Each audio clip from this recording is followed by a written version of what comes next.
to Stories Podcast. I'm your host, Amanda Weldin. Today's story is called To Scam a Scammer, an adaptation of an old fable written for you by Daniel Hinds. Thanks! Enjoy the episode! To Scam a Scammer. Once upon a time, in a little county nowhere in particular, a man came to town. The town was a friendly place, full of neighbors that helped one another and generally just did their best to get along. The man was exactly the opposite, and he saw a friendly town very much the same way a wolf might see a fat old sheep limping down the road.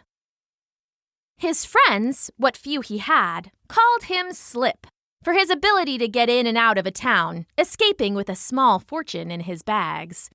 He was round and sly, with beady eyes and a wide smile that seemed genuine, but maybe a little too genuine, if that makes sense. Slip wasn't a thief, at least not if you asked him. No, he was a con man. He didn't steal directly like a burglar or a mugger would. Instead, he tricked people out of their money. He came into the town center, where there was a lush green lawn spread around a well, and sat down with his bags. Inside, he had real money and fake money, documents that listed him under a dozen names, magic tricks, and disguises. He had fake family pictures and real knives, strange potions and smoky brews, and 100 little tools for all kinds of odd jobs. Sitting there in the street, he watched for a while, looking for someone who might make a good target. The people were open and friendly, but one woman struck him in particular. Her name seemed to be Daya.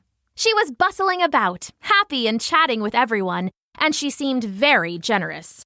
She tipped the butcher, gave a small purse to the temple, and gave 2 bright coins to a couple of kids staring at swirly candies in a shop window. Slip had all kinds of cons, but for this woman, he went with one of the classics.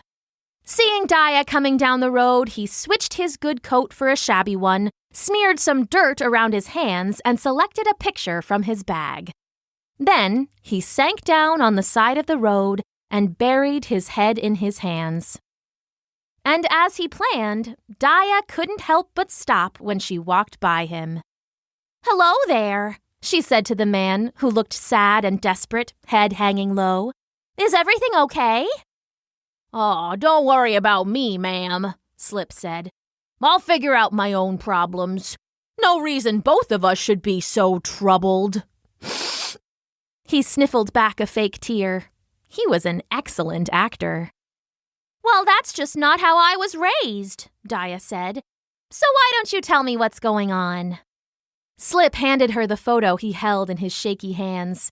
It showed a beautiful young woman and her baby, laying together in a shabby bed. "Oh, it's my baby," Slip said. "She's sick.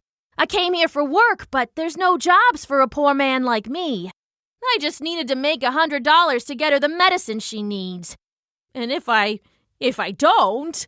He started to cry, big fake tears. "Oh, dear," said Daya. "You poor thing.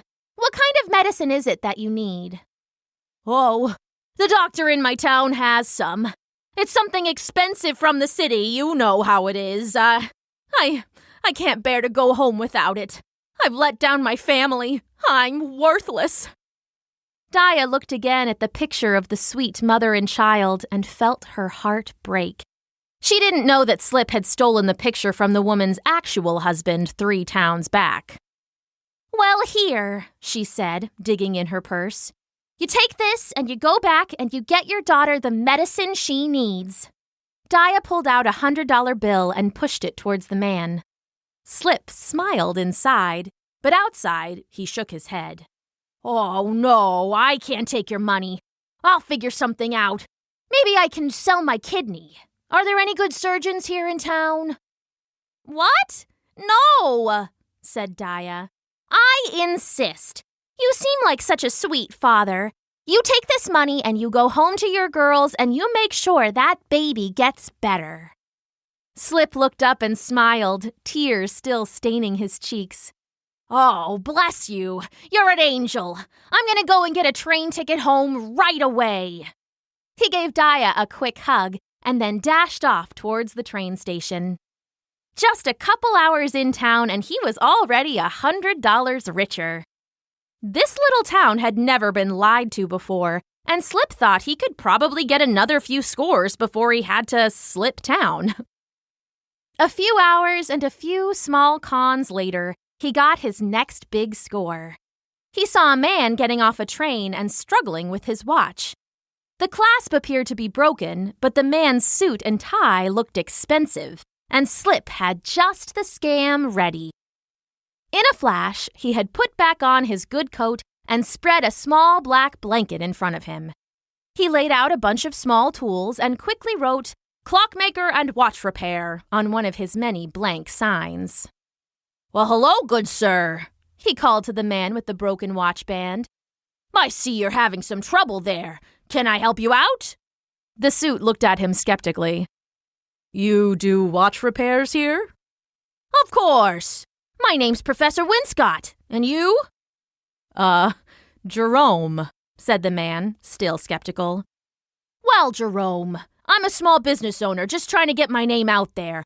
I'm opening a lovely storefront on Main Street just next month, and I thought rather than waiting for the construction to be finished, I would get out here and start building my clientele. Surely a successful businessman like yourself sees the virtue in putting in the work. That little bit of flattery worked on Jerome like a charm. Well, of course. A new store? I'll have to come see it when you open. In the meantime, yes, my watch band is broken. The metal snapped clean through. I don't suppose you could fix that, can you? Slip took the watch and peered at it through a magnifying glass, humming to himself the whole time. Finally, he shook his head. Sorry, but the metal is shorn clean through. However, I do happen to have a new golden watch band here in my bag. I ordered it for another client and then they never came to pick it up.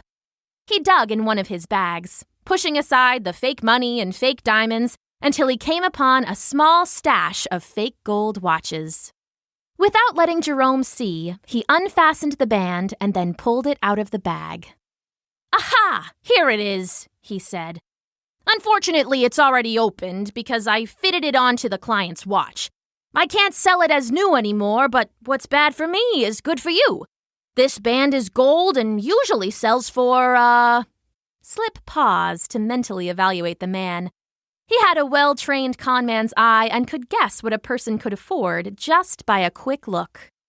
It usually sells for $300, but I could let you have it for $200. Done, said Jerome, feeling quite lucky. Plus another $25 for me to attach it. Slip added quickly, wanting to scam every last dollar he could. Jerome agreed, and Slip quickly swapped the bands. Of course, he couldn't do real watch repair, but swapping the bands was as easy as undoing a couple screws. Jerome paid him in cash and then walked home, quite happy. That night, when Jerome arrived home, he tousled his son Argyle's hair and then kissed his wife, Dia. How was your day today? He asked them. Good, Argyle mumbled, mouthful of popcorn. Oh, it was good, Dia said. Oh, except I met a sad man. He was surrounded by black bags and he was here looking for work. Surrounded by black bags? Jerome asked. Round fella, small eyes, great big smile? You saw him too? Did you hear about his poor child? Poor child? That's Professor Winscott. He's opening a watch shop here in town on Main Street. What? No, he came looking for work. Main Street? There's no vacant store on Main Street. What are you talking about? They both got a strange, sinking feeling. They went around to their neighbors and discovered that some of them had met the stranger too, but they had all gotten a different story. Before long, Dia and Jerome realized that they'd been scammed. Just to double-check, Jerome got his hands sweaty and then held the watch band hard between them. Sure enough, when he pulled them open, the fake gold had stained his hands green. That thief, That con man! That crook! Jerome bellowed. To pretend to have a poor, sick child, Daya agreed. The neighbors that had also lost money, though not as much as Daya and Jerome, joined them in their grumbling. They called the police, but they didn't know the man's real name or anything else about him, and there was just nothing that could be done. Besides, it would be their word against his, and the police weren't even sure they'd be able to charge him without evidence. Argyle listened to his parents and their friends debate about what to do long into the night. Finally, they had a plan. They actually came and got Argyle to be a part of it. They all knew it was a long shot and assumed the scammer had already gotten a train out of town. Still, Argyle kind of hoped he hadn't. He'd never met a con man before. The next morning, Argyle walked towards the well at the center of town. He was going to meet a few of his buddies there to play baseball, but on the way, he saw a round man with small eyes and a bunch of black bags hanging from his shoulders. It was the con man who had scammed everyone.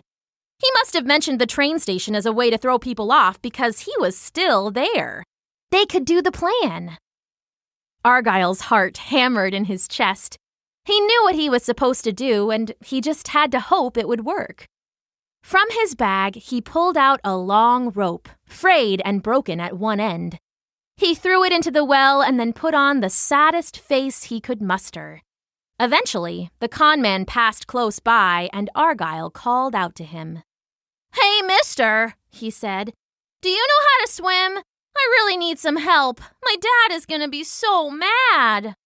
Slip looked at the kid and smiled. Some con men had a strict rule against stealing from kids, but Slip wasn't one of them. "I am, in fact, an excellent swimmer," he said. "What can I do for you, kid?" Argyle took the chopped onion his mother had given him and discreetly rubbed it across his face. In a flash, his eyes were red and crying.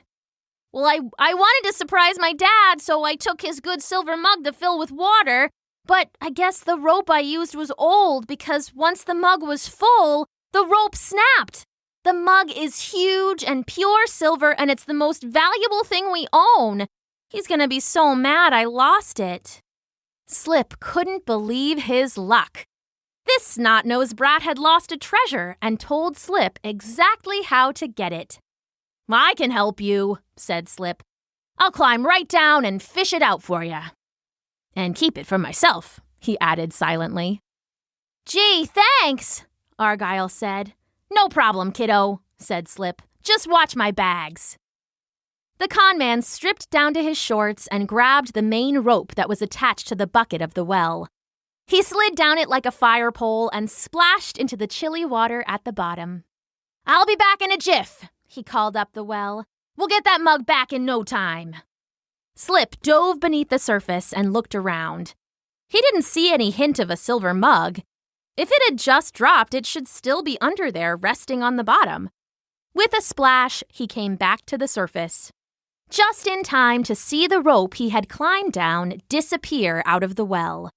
Argyle pulled it over the edge and set it down next to the scammer's bags. "Hey," Slip called. "Drop that back down here, I'm stuck." The kid didn't answer. Hey, someone, let me out of here." A second later, a few faces appeared at the top of the well. With a sinking feeling, Slip recognized Daya and Jerome and the others he had scammed. "Hey, we'll be right with you," Jerome said. "I'd hate for you to miss the opening of your new shop." "Of course," Daya added, going through one of his bags and pulling out dozens of pictures of different families. "And look at all these partners and kids you've got to get home to." Slip let himself sink beneath the surface. He had gotten too greedy. He should have left town while he still could. How had he let himself be conned by some kid? They hauled him out of the water about an hour later. It turns out no one was in much of a rush to help him. That night, he got on a train after all, and the next thing he slipped into was a cell at the county jail. The end.